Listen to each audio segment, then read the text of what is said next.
The Supreme Court upholds the ATF's ghost gun rule, plus a major national gun control group lays off most of its staff. All this and more on the news update. No, the devil's got no hold on me. All right, ladies and gentlemen, welcome to the news update. I'm contributing writer Jake Fogleman, joined as always by Reload founder Stephen Gutowski.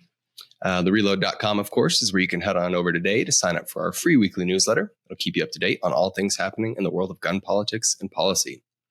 This week's episode is also brought to you in part by The Dispatch, but more on that at the end of the show.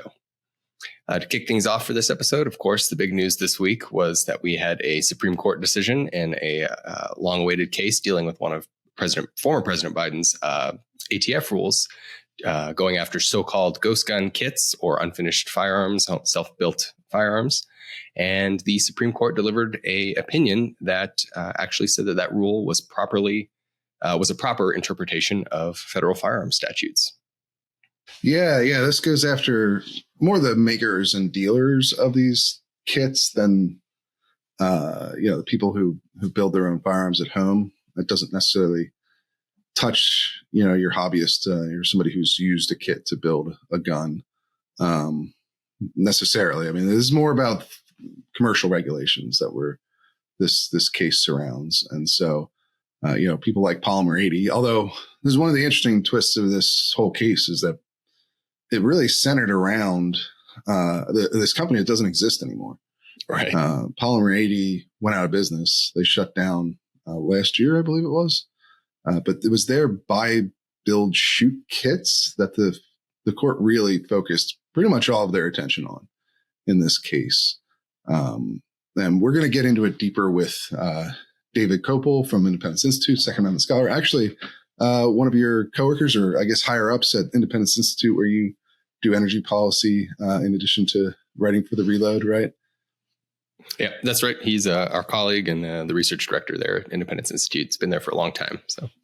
So he'll be on the show. He's been on the show before. He's obviously one of the top minds in the pro-gun side of this debate, and has briefed in many Supreme Court cases, and we'll get his insight to really give you a full picture of this case. But just to sum up what happened, essentially the Supreme Court treated this, at least the majority treated this, as a facial challenge to the ATF rule, and decided that because it's a facial challenge, all they needed to find was one example where the rule would be valid under the Gun Control Act, essentially where the thing that's being regulated would be in line with what the Gun Control Act is attempting to cover. And yeah, they decided the case almost exclusively around Polymer 80's buy, build, shoot kit and the unfinished pistol frame that comes in that kit. And essentially they argued that comparing it to things like IKEA furniture, that even though there was some work that had to be done to finish the frame before you could put together the gun, it was minimal, similar to starter guns, which are mentioned in the statute. A starter gun is apparently they still use these. When I did track and field, I don't remember seeing these. I always thought this was like something they used in the past. And the Gun Control Act is from 1968, so I would imagine they would have been a more popular item back then. But apparently these are still used today at some track meets. They're guns, but they have their barrels blocked. And so they're designed to fire blanks. And that's, when someone fires a gun at the start of a race, that's a starter gun. Pretty straightforward name for it, I suppose. But you can, similar to how you can just drill out the barrel of those guns and then fire live ammunition through them, which is apparently what Congress was trying to cover in the Gun Control Act, or at least they added that in there as a parenthetical. The court found that that's pretty close to what these buy, build, shoot kits do, in that, yes, the gun can't function the way it comes, but it takes a very small amount of time and common hand tools or the provided tools in the kit to finish one of these into a working, functioning firearm in and then therefore their equivalent is basically what the majority found here. And then they went on and added a lot of caveats to their ruling, in that just they really only touched on those two devices, the kit itself, the full kit, and the frame that was in the kit. And they didn't really expound beyond that. And they said they didn't really have to, because that was all that was necessary to say this rule on its face is not unconstitutional. Right. And this is funny because this is one of those cases where the oral argument really did sort of show up in the opinion. A lot of times we say there's got to be some caution in interpreting oral arguments because it doesn't necessarily equate to what the ultimate outcome will be.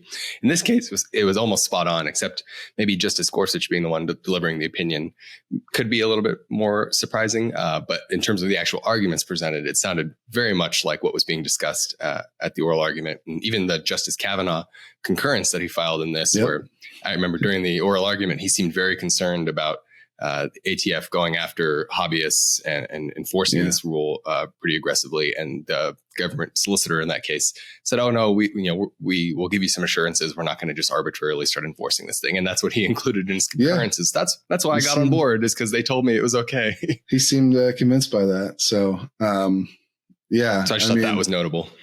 Yeah, I mean, we predicted that this is the way it was going to go. That this was likely going to be the outcome, because of what happened in oral arguments. I think you had a whole analysis piece on that. Although I will say the outcome is not entirely clear. It's a pretty narrow ruling, because they only focus on the buy, build, shoot kits, which don't even exist anymore.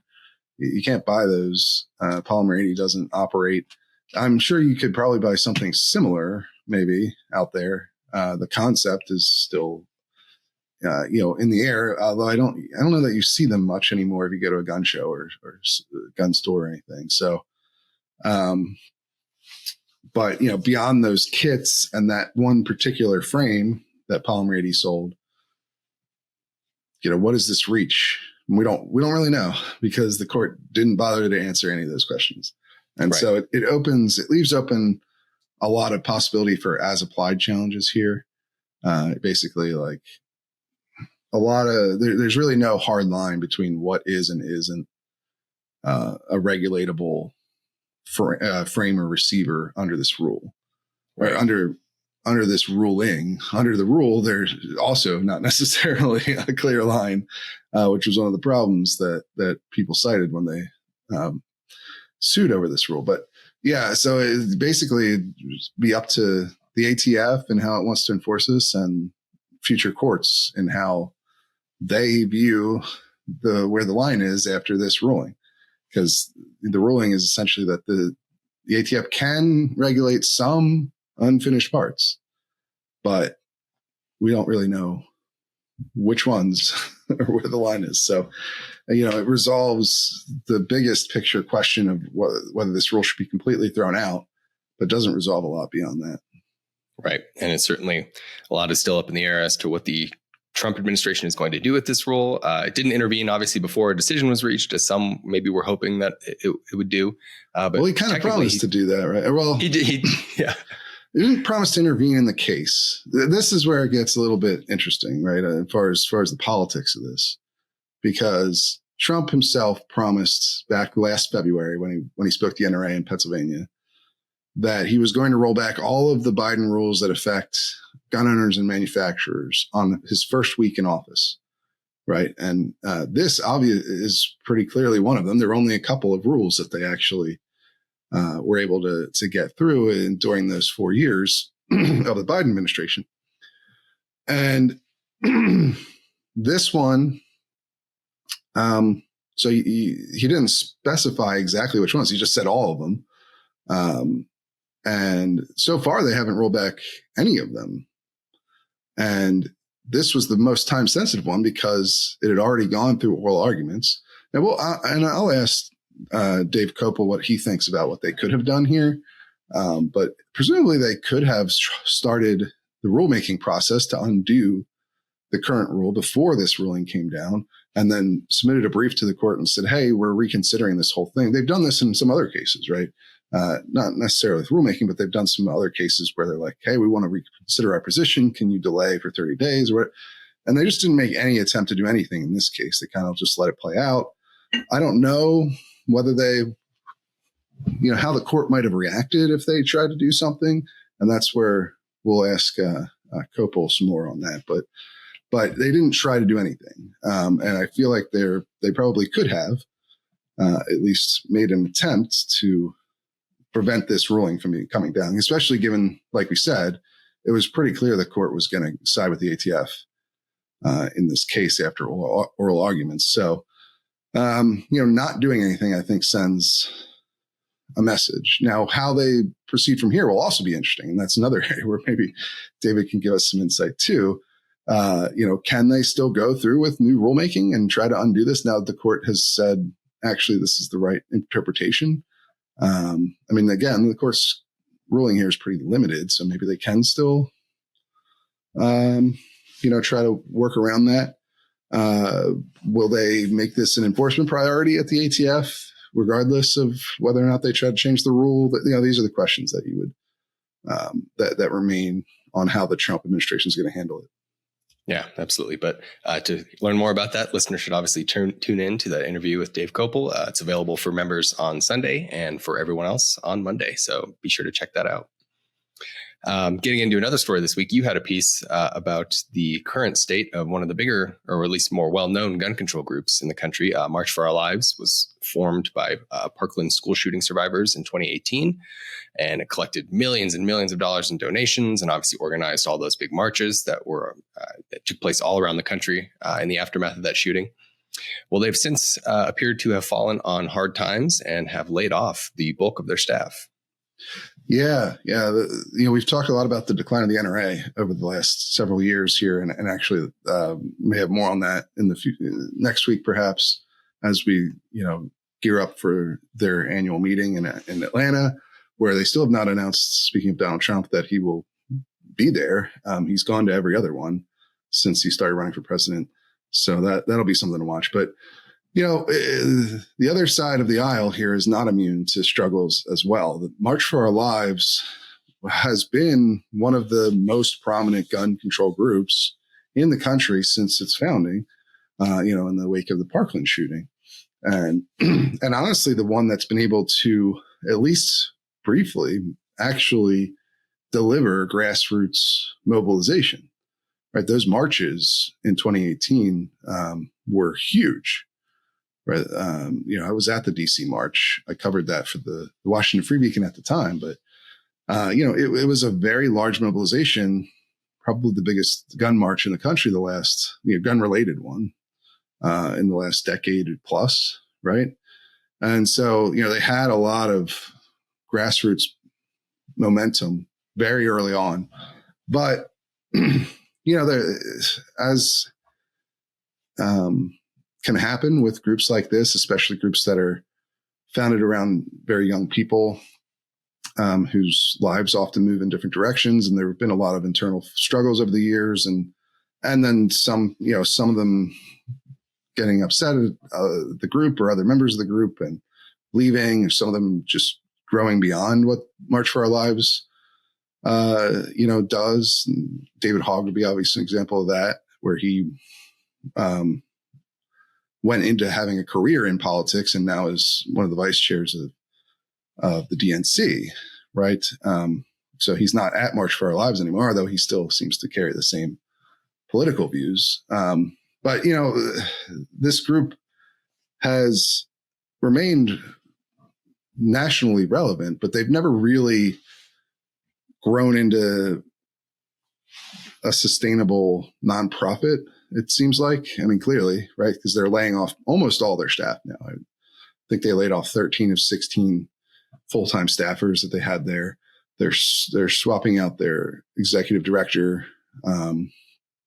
And if you look at their financials, they started in 2018 with, I think their 501c4, their political advocacy arm, had brought in like $18 million that year, more than 18 million. And in 2023, the last year that we have records, and we don't have last year's records yet. They're not publicly available yet. but I think they had just cratered down to, it was less than 2 million, right? Yeah.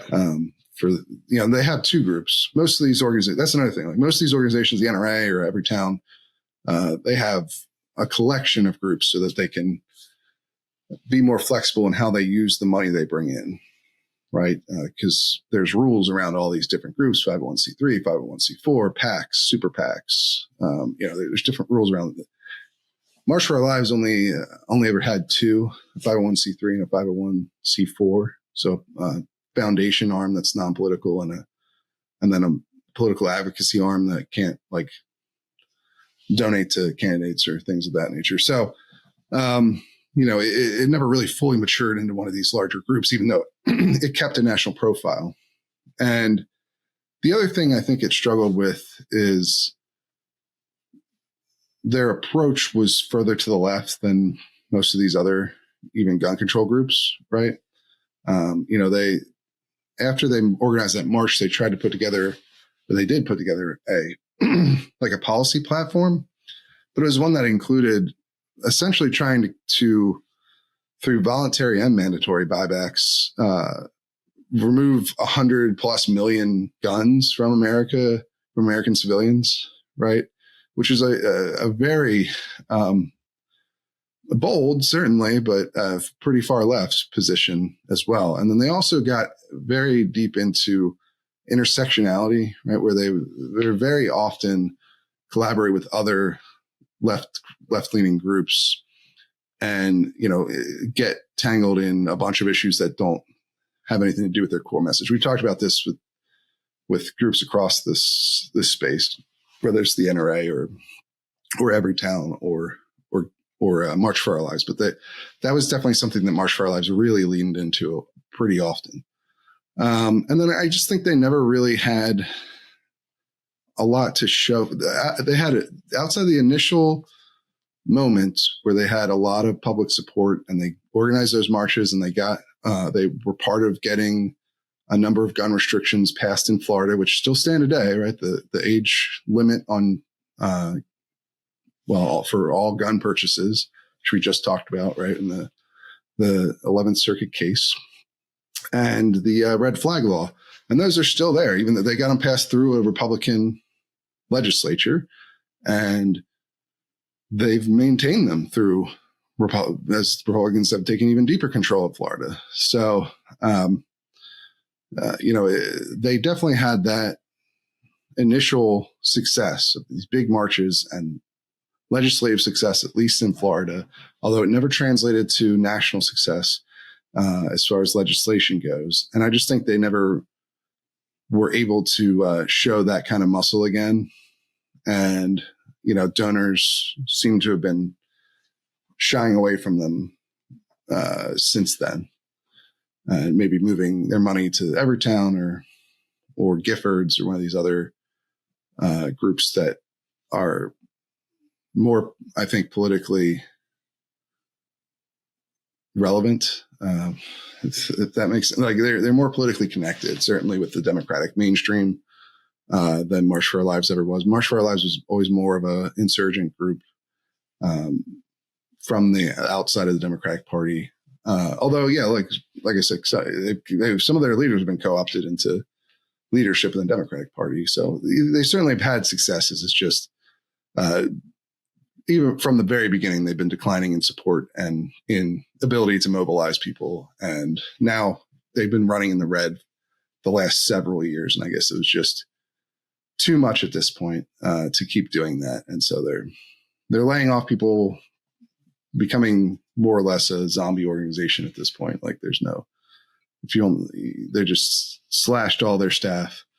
They claim they're going to keep going and try to refocus on youth engagement and youth mobilization, especially among young women. So we'll have to see. Maybe they can have a turnaround of some sort down the line. But certainly, the real fall from some of the largest heights that a gun control group has ever achieved. Those marches in 2018, certainly not in our lifetime have we really seen anything of that nature in terms of a gun control group mobilizing people. So, yeah. No, it's absolutely true. And like you said, we'll stay on top of what they do next, and it'll be interesting to see. Usually these sort of groups, whenever the opposition party is in control, they tend to get some new life, and maybe that'll happen. But at least for now, it doesn't seem like that's the case. So, that was actually another interesting thing about the story. And this was there's an interview of the new executive director. It was another Parkland survivor named Corinne, I believe. The last name is Corinne. And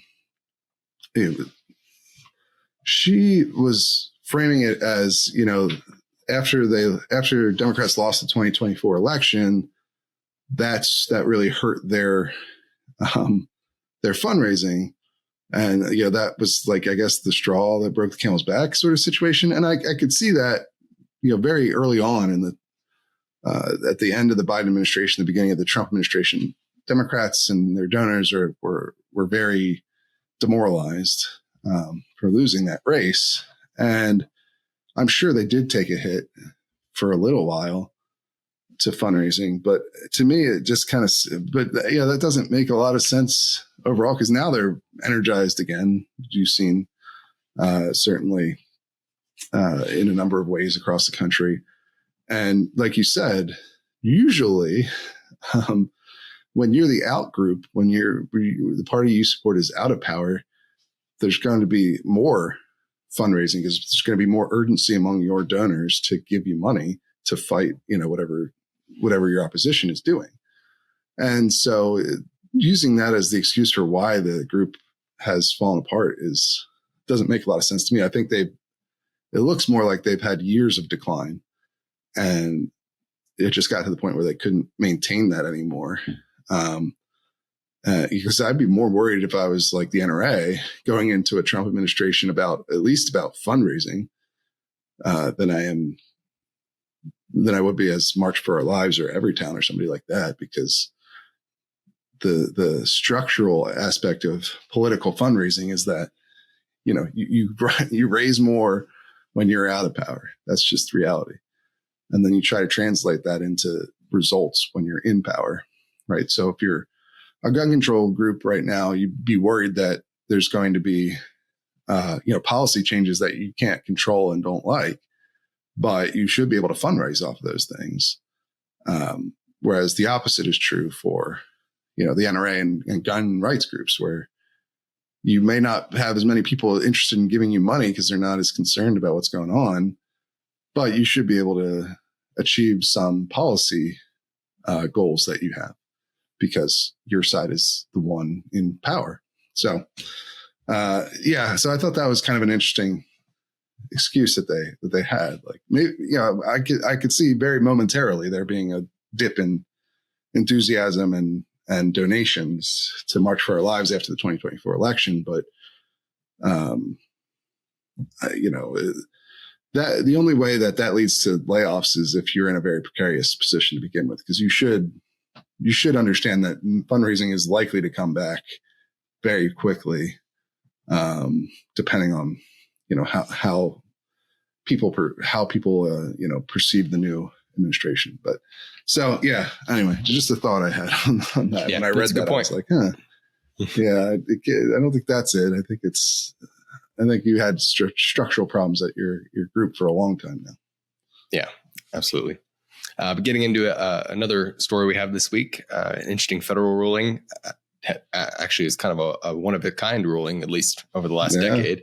A federal judge in New York actually upheld New York City's ban on stun guns, tasers, electronic, basically less than lethal defense tools, despite the fact that we had a Supreme Court, at least a brief Supreme Court opinion on this very subject in 2016. Yeah, I mean, technically, Saitano, the 2016 case, hopefully that's how you pronounce it. That's how I've always pronounced it, but I've never met the woman at the center of that case, so I don't know. But technically, it didn't rule that stun guns or tasers were in common use for lawful purposes. It didn't specifically say that in the majority opinion. The concurrence from Alito said that, certainly, but the majority opinion was purely focused on the Massachusetts Supreme Court's holding that stun guns and tasers are not protected by the Second Amendment because they weren't in common use at the time of the founding. And so the majority opinion, or the per curiam opinion, is a unanimous opinion in that case, didn't go into detail about whether or not tasers are in common use.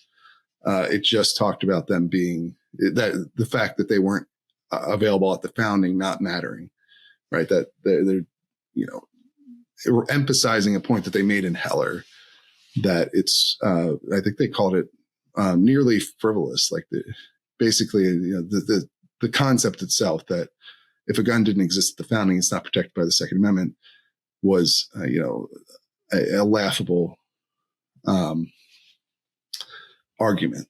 And so Saitano really just focuses on the idea about modern weapons are also protected by the Second Amendment. It doesn't actually speak to whether they're in common use. And that was sort of the excuse this judge used to uphold this New York law, or at least New York City's enforcement of this New York law. It's kind of a weird situation. I actually had somebody email us about this, and we've dug into exactly. It's a strange state there because the state of law, because New York lost a case over this years ago over the state's stun gun ban, but they lost it in an upstate New York circuit, and they never appealed that decision. And the state hasn't been enforcing this law since then.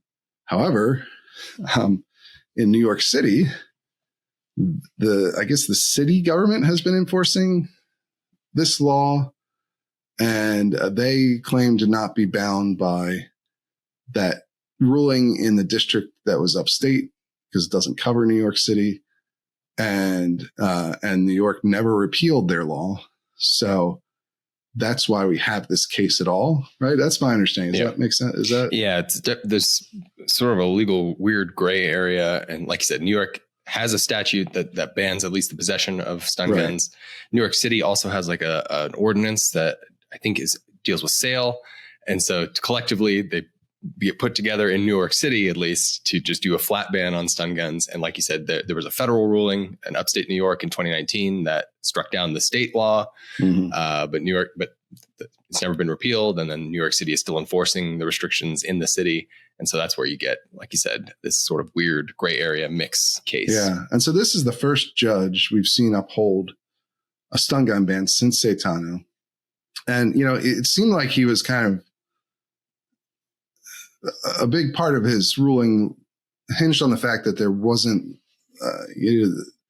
enough evidence of common use, not necessarily that these stun guns aren't in common use, but that he didn't have enough evidence to say that they were in the challenge, right? Yeah. He basically accused the plaintiffs of not providing. So obviously Alito and his concurrence in Saitano famously talked about, some estimate, there was a 2009 estimate that he cited saying that there's at least 200,000 out there estimated. So that has to be common use.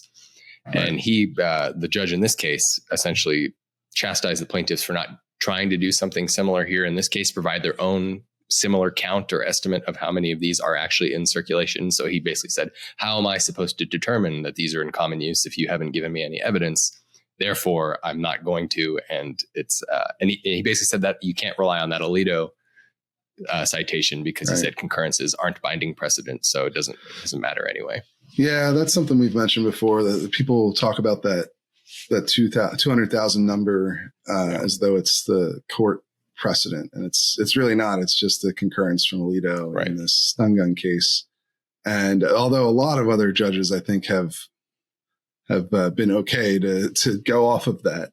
I was going to say, it's always funny which dicta is okay to cite in a case and which dicta is okay to just throw away when you're a judge. But yeah. So that's kind of, you get the wrong judge, and he can technically it's true that that the Supreme Court has never set a standard for what common use is. And technically Alito's concurrence is not binding on lower courts because it's just a concurrence. But a lot of other courts have been, in these stun gun cases, at least since Saitano directly dealt with stun gun, ban. They've just defaulted to what the court had already found. And you see that a lot in things like felon in possession laws, right? You'll see a lot of defaulting to some of the dicta in Heller, or machine gun bans, same thing. Where they'll go to Heller dicta, where Heller says, and all Heller really says is that they're not questioning these other bans. It doesn't say they're constitutional. It just says they're not. We're not going to rule that they're unconstitutional in this. We're not questioning them at this point in this case. But a lot of courts will use that too.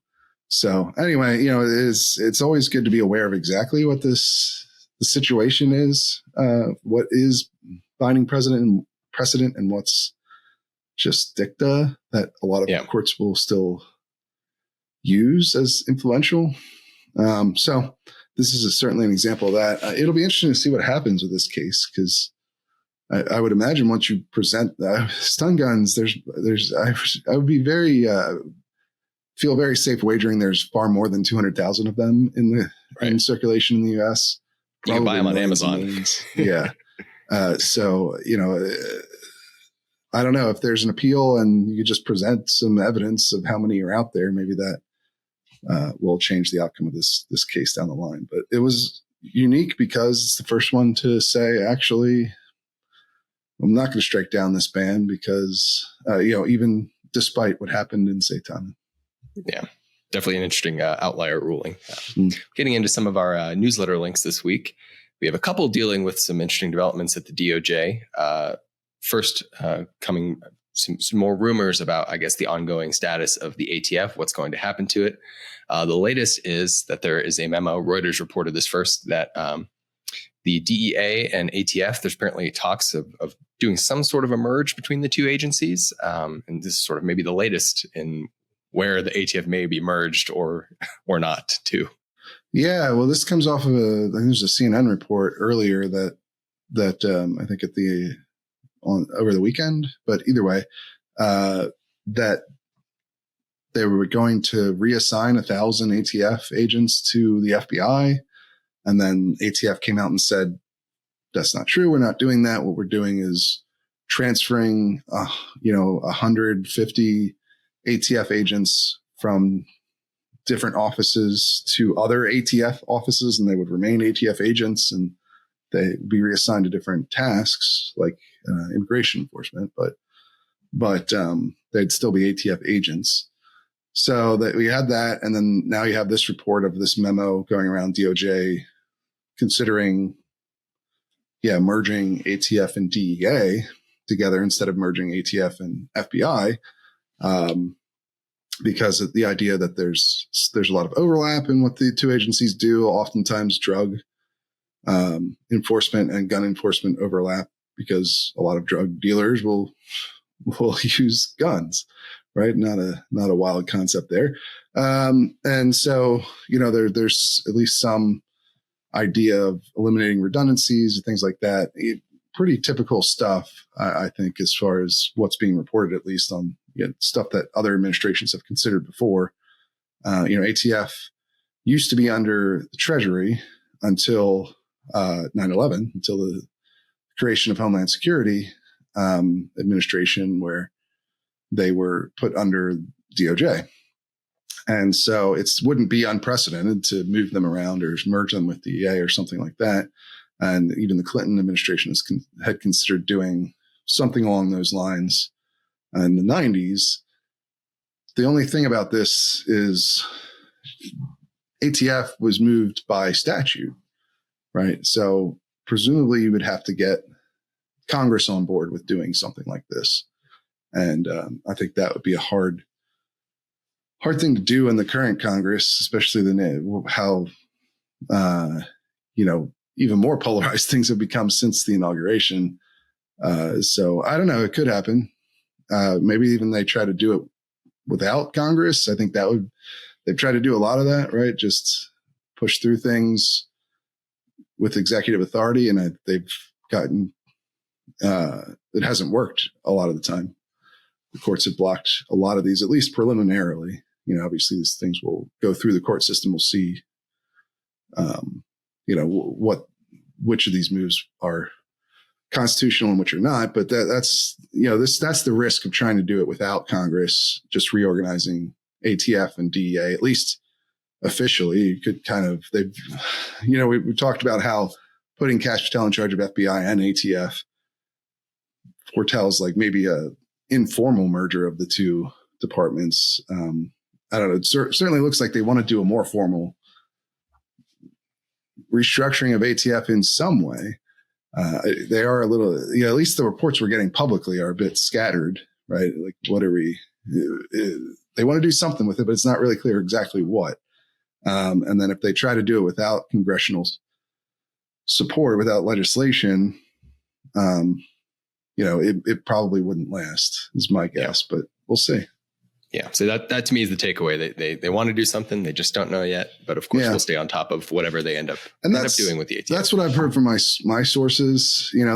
I hear about plans. I hear the ATF agents are not getting any internal communication about what's going on. They're kind of in the dark internally about what's going to happen with the ATF. I hear, that there's going to be some big moves, but nothing definitive and nothing reportable is the problem for me. Like, and it seems like they just don't know fully yet what they're going to do or what they want to do with this. So, I don't know. We'll see. I think at this point, you just kind of have to wait and see what actually comes down, because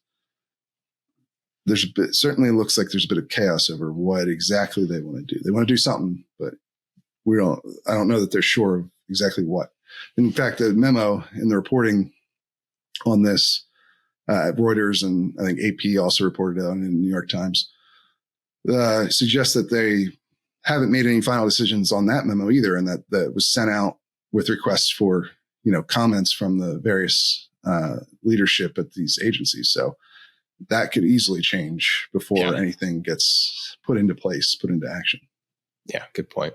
The other big DOJ news is that actually last night, as of recording this Friday morning, the DOJ under Pam Bondi announced an investigation into Los Angeles County, specifically regarding their practice, or at least the allegations that they are delaying concealed carry permits. Basically, a Second Amendment investigation, a civil rights investigation, all about any potential violations of the citizens of Los Angeles County and their right to keep and bear arms. Yeah, this is something that we've reported on in the past. And actually, you know what, this this may be an example of how Twitter is real life, at least certainly in this administration, because, it's kind of funny. We've reported on this in the past. The California Rifle and Pistol Association has sued a number of localities over this exact complaint and I believe that DOJ cites one of the conclusions of one of those cases in this press release. But they've sued over this complaint that, California has a permitting system that you can actually go through now after Bruin. But a lot of localities are throwing up extra roadblocks, extra fees, exorbitant fees, in some cases, $1,000+ to do the application process. They're adding like mental health screenings and things of that nature that aren't required under the federal law, under the state law. And they're taking forever to process as well. And so there've been a number of lawsuits on this. And actually, Costas Morris, who's a lawyer for CRPA and who's been on the show before and written some analysis pieces for us even, I think last year or after the election, was tweeting about how, the DOJ should look into these things as a civil rights suit. That's something that they could do under the new administration. And he just pointed to this exact scenario in his tweet. So I don't know if somebody at DOJ saw this tweet and then said, hey, that's a good idea. But either way, they're doing what he suggested, essentially. Now, this is, from reading the press release, it's kind of similar to some of the other stuff they've done so far, which is a plan to make a plan thing. Maybe it's a little more than that because they're announcing an investigation here, but they're not really clear on what that means exactly, or what that's going to look like. They kind of just sum up what's in that CRPA case, just the complaints that people have had in California. And they kind of say, hey, we hope that these localities will voluntarily change their policies. And then at the end, it's like, if they don't, we might file suit. And we plan to do this across, different localities. They kind of focused very closely on California, but they did imply that other jurisdictions could be the subject of these kind of investigations and potential lawsuits. So it's an interesting move. Yeah, something we're definitely going to keep tabs on, because it just fits into the broader picture of what the Trump administration is doing on guns. Part of that executive order, reviewing its stance on this stuff. So we'll stay on top of it for sure. Yeah, it is interesting to see them do, like, this is obviously something I think, just like the rights restoration rule that they put out last week, that gun rights groups and gun rights advocates are going to be happy with. And you've seen praise from them on both accounts. But these aren't the things that were like promised necessarily. You know what I mean? Like, that Trump had promised to roll back the Biden era rules, and they very well may still do that. Right. And I think the appointment of Robert Leiter to chief counsel at the ATF suggests that they will probably do that. It's just interesting to see the order of operations here. Like, they're doing stuff that makes gun rights advocates, I think, happy. Even if it's not, even like these are sort of plans to have a plan, or like, we're going to investigate you if you don't change this policy sort of thing. But it's not the stuff that they were focused on, I guess, in the campaign of undoing Biden's rules. And that goes to the Supreme Court case too. Like, they were able to get that rights restoration process rule out to the public before they try to do anything on the ghost gun rule, even though there was much more time sensitive to do the ghost gun rule because of what just happened this week, the ruling coming down. So I don't know. It's been kind of an unexpected process, I guess, or like what they've prioritized doing. So I don't know. I guess I don't know what that means long term, right? I still tend to think that they probably will do the other things. But why they decide to prioritize these things first, I'm not entirely clear on. You know what I mean? Yeah. We'll just have to see. It is interesting, though. And then the last link we want to just briefly highlight before we hit time here is comes to us from Cam Edwards over at Bearing Arms. And it just does a good sort of update on the status of all of the Second Amendment cases that are currently ones that are pending at the Supreme Court, and then additional ones that are starting to pile up at the Supreme Court, because it again relisted Snope and Ocean State Tactical, the assault weapon ban case and the magazine ban case. And now you have the Antonyuk case, the New York so-called Bruin response concealed carry restrictions lawsuit. And those are all showing up on the Supreme Court's doorstep, and it just continues to relist those rather than issue a decision one way or the other, whether it's going to take them. Yeah, I don't know what they're waiting for here. It does kind of remind me, pre-Bruin, there was a whole raft of Second Amendment cases that were set up waiting at the Supreme Court on all kinds of different issues. And then one day they just denied all of them. So that it feels like that to me to some degree, but it is a very different atmosphere now than it was that was Duncan was one of those cases at the time. But of course, then they came back 2 years later, I think, after that, and 2 or 3 years later, and took Bruin. So these things don't, even if these get denied, it doesn't necessarily mean that they won't eventually address these issues, and it doesn't necessarily tell you what way they're going to come down on them when they do address them.